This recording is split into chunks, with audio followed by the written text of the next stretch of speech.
103.2 Preston FM. Your community. Your radio. 103.2 Preston FM. Keeping it local. China is the third largest country in the world by land mass. It's the second biggest economy in the world in terms of both importing and exporting and volume of trade overall, and still growing fast, even though there's been a slowdown. In terms of population, it's 1.3 billion and above. That's the biggest in the world, with India a close second. And for comparison, the United States is around a quarter of that figure. So China is big in many, many senses. Now, the Confucius Institutes are set up around the world. There's one in Preston to promote Chinese language and Chinese culture. The Preston Institute is a partnership between our university, UCLAN, and the Beijing International Studies University, and with a third partner being the Confucius Institute's HQ. And our Confucius Institute has been around since 2008. And from there, we have Fisher Yu and McCarthy. Good afternoon to you. Hello. Good afternoon. Fisher, can I start with you, please? Yes. Now, Confucius Institutes are there to promote Chinese culture in the broadest sense. Yep. Before we move on to our specific topic today, can you give me a flavour of the work that the Confucius Institute does in Preston and has done since 2008? Yeah, I think some of your listeners may already be aware annually we do a lot of events. For example, starting from the Chinese New Year, we'll have a brilliant performance in the Charter Theatre, and after that we will have a kite festival, sometimes in Avonham Park, and this last year we had it in Museum of Lancashire. And in May we have a dragon boat race, which is in the Dockland. It was very successful this year, and we hope to make it an annual event. And then at the moment we are also in discussion with the City Council and with Preston Parks to start an annual tree planting day for the Confucius Institute. We'll plant a tree of Chinese origin, and then in September, which is a big month for us because it coincides with the Mid-Autumn Festival and is also our annual anniversary. And for this year, there's a very big event to celebrate the 10th anniversary, which we can go into more details later. And then in November time, we'll have a sixth form conference on geography of China, looking at China and looking at from the sixth form school children's point of view, introducing China to them. So it's a very, very broad range of program. And regularly we go into schools, we deliver Chinese language classes. They can also contact us to book China Day events. And we, at the moment, we are devising a program to invite school children to visit the university, sample some Chinese language classes, and then do some Chinese games and events with us. So it's very, very broad. So there's a lot of fun there, and there's a lot of awareness raising about China. Definitely. Excellent. And at the Institute, you've also been doing some work recently on sexuality in China, haven't you? Yes, we have been doing it in the last few years. We are very lucky to have McCarthy, a colleague from the business school.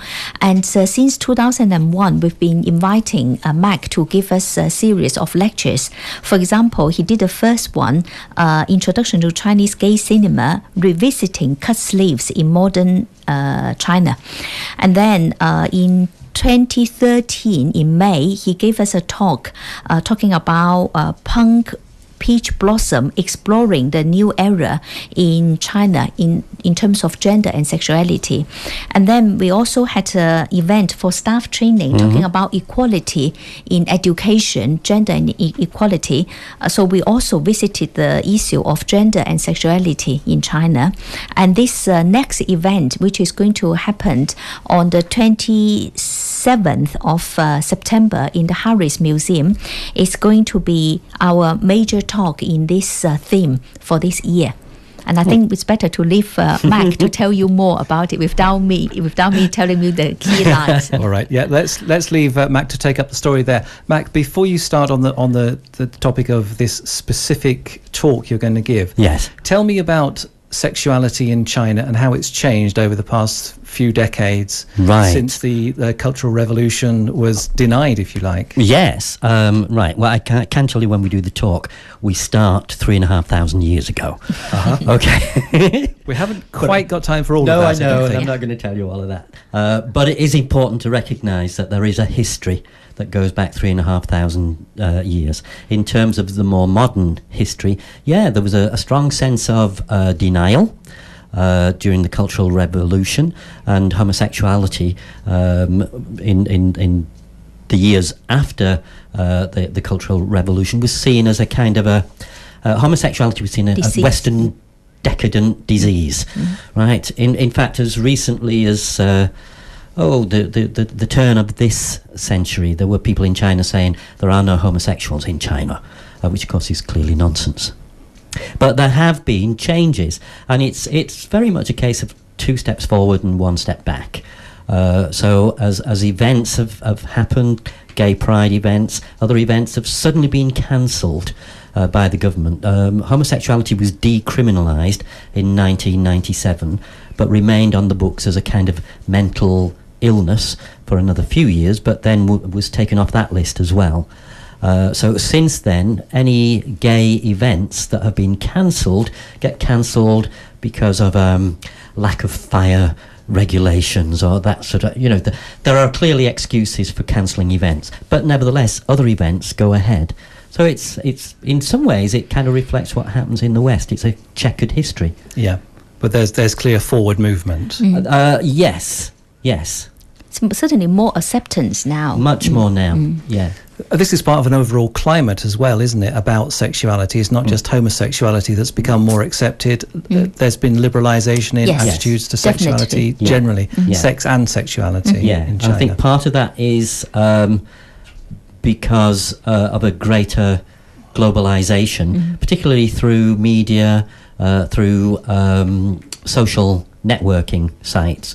The global village has become very real, and young Chinese have got far greater freedom, and for many there's rather more money as well, which gives access to what they might not have had access to, say, 20, 30 years ago. Yeah, there's a new middle class arisen in China, hasn't there, in the past 30 years or so.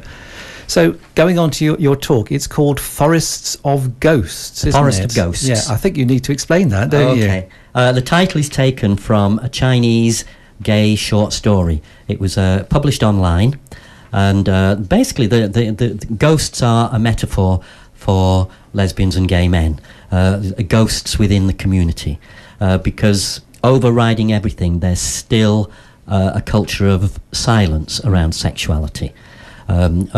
Particularly within a family. So whilst the topic might get mentioned, specific individuals don't get mentioned. There's no such thing as a gay son or a lesbian daughter. So in that sense, ghosts, the fact that it's a forest of ghosts implies a great many more than people would care to admit. And that, again, that echoes Western experience, doesn't it? Yes, it does. It does. I think what singles China out is what identity in China is built upon. And it's very much built upon family and kinship and your sense of duty and belonging to the family. And therefore your individual identity is much more subservient to that than it has been in the West for a very long time. Even so, homophobia, for example, in the West has often taken forms of violence and still occasionally does, whereas in China, homophobia is largely silence and ignored, right, rather than violence. Considering the population size, instances of homophobic violence are relatively small. So I think that there are some differences there. Right, but there's still plenty of discrimination, you seem to be saying. Yeah. And often it's self-censored. So young people, knowing that they're gay, will simply keep it hidden from families. They will enter a marriage of convenience and then carry on their secret relationship. And in fact, there's quite a market now for matching up young gay men and young lesbians who can marry each other. There are websites that commercial marry each other so that you then have someone to present to the family, but in the meantime you can carry on your own life. Okay, you mentioned websites, but I presume that with the advent of the internet in China, there are also websites where you can connect with people of the same Definitely. sexuality. Yeah. Yes, social networking in China is huge. Yeah. So your talk is about sexuality in China and about gay cinema. Yeah. Now, what is gay cinema? How are you defining that? Oh, right. That's one of the things we actually discuss in the session. My colleague and friend Jian Ding is helping me out with this on the 27th. And we talk about the fact that there are films in China, which often many people in China have never heard of, which have very clear gay themes. And what we look at is how those films have shifted over the years. So there was what you might imagine to be the very obvious theme of a minority representation within the film, oppressed, even if the film was sympathetic, oppressed minority within a mainstream culture. Very briefly and roughly, there's been a shift towards films that focus on gay community and gay characters from their own perspective. In other words, not as outsiders, but as insiders. And that's one of the themes that we discuss. But these films are very often underground films. They're not often so readily available. And there are many Chinese people, gay and straight, who don't know of their existence. Nevertheless, there's a burgeoning industry with quite a number of very important directors. How much has this been driven by Chinese people living in the West and in other parts of the Far East, like Singapore? Interesting. It's a mix of things. Chinese cinema. If you look at the films that are available, and we'll show some clips on the day from different films, those films have come from mainland China, films from Taiwan, films from Hong Kong. Some really important films come from Hong Kong, and then there have been those that are Western films made by Chinese directors with Chinese actors. So there is quite a mix there, and obviously they tend to approach their subject somewhat differently. So the Western film is often very influenced by the Western perspective influencing the Chinese director. Okay.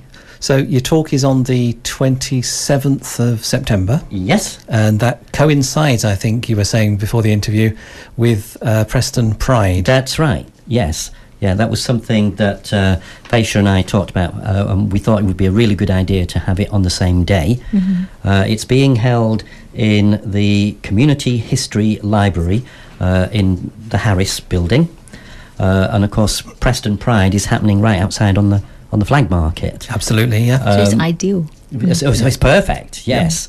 Yeah, so Lancashire LGBT and Preston Pride are advertising this on their website.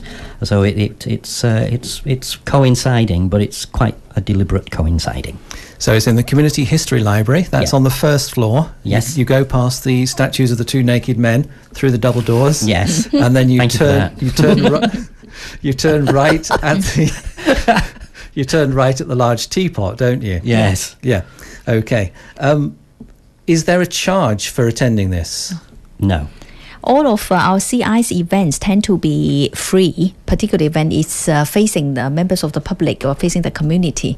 And this talk actually is part of a bigger series of events. It's the 10th anniversary celebration of the Confucius Institute across the world. So there will be lots and lots of events across the world. And for us, our main event is on Sunday in the Flag Market from 12 to 4.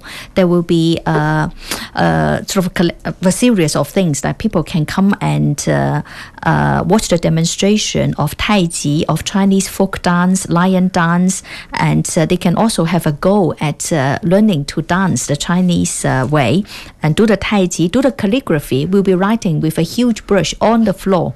Feisha, could you please slow down for a moment? You said Sunday, so that's Sunday after Preston Pride. Yes, that's the 28th. 28th, yeah. And you're on the Flag Market? Yeah, from 12 to 4. you've got Tai Chi, you've got folk dance, lion dance. What does that involve? The folk dance, we've got two beautiful dancers, and they have learned the classical Chinese dance. So they will come and do some demonstration, and also members of the public are most welcome to join in and have a go. And they will also be watching some demonstration of martial art, Tai Chi sword, and they will be able to have a go as well. And in addition, there will be Chinese tea ceremony, and with a collection of very good Chinese tea. I know the English people like to drink tea as well, but we drink tea in a very different way. So look at try the Chinese way. Okay, that's all on the 28th, the Sunday after Preston Pride. And I think you said before that you have something on the 2nd of October. Oh, yeah. The 2nd of October is a Thursday evening at the university's Media Factory. We are inviting a Chinese performance troupe to come and do there's a collection of dance and martial art. That's between 7 to half 8 in University Media Factory. If people are interested in, they should contact us at Confusious Institute at UCLAN. And there is a number, is 01772 894242. They need to register and request a free ticket. There's so much going on, isn't there? It is. This may take quite a lot of organising. Are you personally involved in organising? Yeah, we are these working things? flat out. We've got 8 members of staff at the Confucius Institute now. So we are expanding very, very quickly. And for people that are interested in cookery course or vegetarian food, we are running Introduction to Chinese Vegetarian Cooking on the 4th of October, and that is done in conjunction with the university's Eat at UCLAN. Right, this is quite a wide-ranging interview, isn't it, today? I can't possibly remember all that, and I'm sure that anyone listening can't either. I know you must have a website where you've got all that information stored and available at the click of a mouse. Yeah, I think if you just type in UCLAN Confucius Institute, all our programs are there. Say again? UCLAN Confucius Institute. Into your favourite search engine and you'll find the website. Yes. Okay, brilliant. Mac, can I ask you, have you been to China recently? I was there in July 2013. Because I know you're a bit of a globetrotter, aren't you? You Yes. go to all sorts of places. I trot globes regularly. Yes. What was the purpose of your visit the last time then? I was actually there teaching at Sichuan University in Chengdu. Yeah. So I was teaching there for, I think it was 3.5 weeks. Yeah. And then I stayed on for another 10 days or so for some sightseeing. Yes. And how did you get involved in the Confucius Institute? Oh, that's a good question.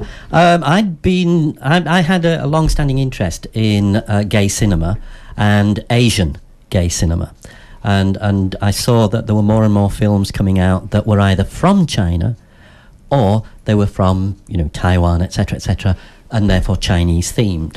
And I was watching these films and studying them and began reading a lot, researching a lot into this, and then at the same time teaching at the university. I recognised that whenever we had any Chinese gay students, they were very closeted and at times quite scared. Not all of them were, but some were. And I had the idea that if there was a way of presenting Chinese sexuality, and cinema was the obvious way to do that, to do a talk on gay cinema. So I walked into the Confucius Institute one day and found my lovely friend Feisha, and we became friends. Okay. And Feisha thought it was a great idea, so we did it. And we didn't get lots of students, but we got some. Yep. We got some who turned up.